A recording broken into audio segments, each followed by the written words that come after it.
క్రీస్తునందు ప్రియమైన సంఘమా, సహవాసమా, ప్రభు పేరిట స్తోత్రాలు, వందనాలు తెలియజేస్తున్నాను.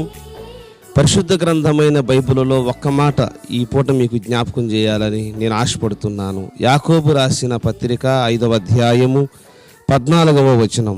మీలో ఎవడైనను రోగి అయి ఉన్నాడా? అతడు సంఘపు పెద్దలను పిలిపింపవలెను.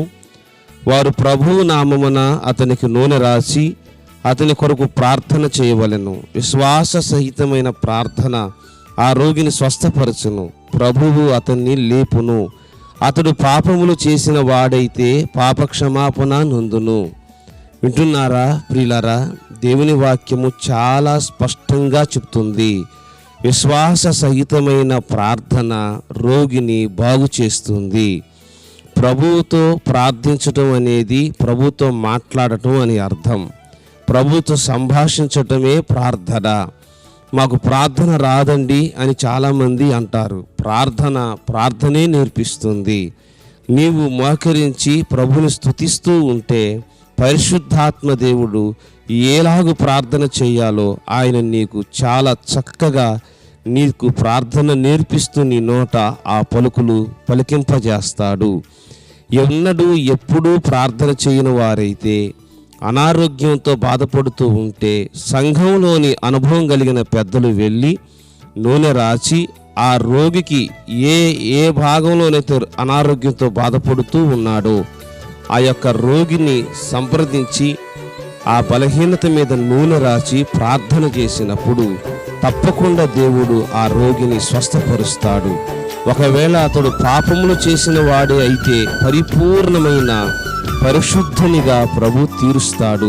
10 మంది కుష్ఠరోగు అని అంటేనే లేవియాకాండంలో మనం చూస్తాం పాపము అనే అర్థం. క్రీస్తునందు ప్రియులారా, ఈ 10 మంది కుష్ఠరోగులు యేసుక్రీస్తు వారికి తారసపడినప్పుడు వాళ్ళు అడుగుతారు, దావీదు కుమారుడా, ప్రభు మమ్మల్ని కరుణించుము, మేము గ్రామంలోనికి వెళ్ళలేకపోతున్నాము, మమ్మల్ని స్వస్థపరచండి అని ప్రాధేయపడినప్పుడు ఆయన అన్నాడు, మీ దేహములను యాజకునికి కనపరుచుకునుడి. యాజకునికి కనపరిచి కానుకను చెల్లించి ప్రభువుని మహిమపరచండి అని ఆయన చెప్పినప్పుడు వారు వెళుతున్న మార్గములోనే వారు స్వస్థత పొందుకున్నట్లుగా మనం చూస్తున్నాం.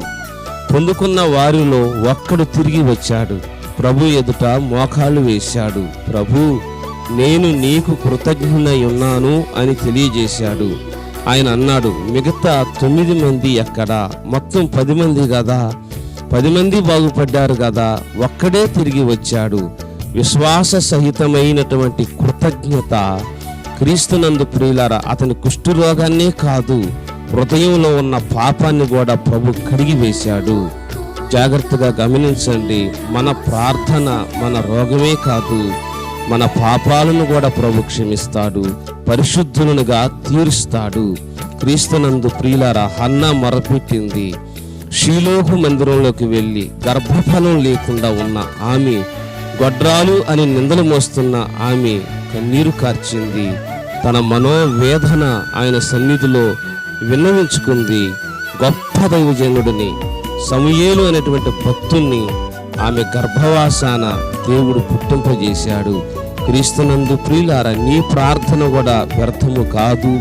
విశ్వాసముతో ప్రార్థించు, ప్రభువు నీకు సహాయం చేస్తాడు. అట్టి కృప ప్రభు నీకు దయచేయునుగాక. ఆమేన్. క్రీస్తునందు ప్రియులారా, రూపాంతర ప్రార్థనా మందిర ఆవరణములో అనుదిన ప్రార్థనా గోపురం ఉంది. అనేక మంది ప్రార్థనలు చేయించుకొని ఆత్మీయ మేలులు పొందుకుంటున్నారు. ప్రభు చిత్తమైతే మీరు కూడా మీ ప్రార్థన అవసరతలు తెలియజేయండి. మీ కొరకు తప్పనిసరిగా ప్రార్థన చేయగోరుతాము. ప్రభు కృప మీకు, మీ కుటుంబాలకు సదా తోడయుండును గాక. ఆమేన్.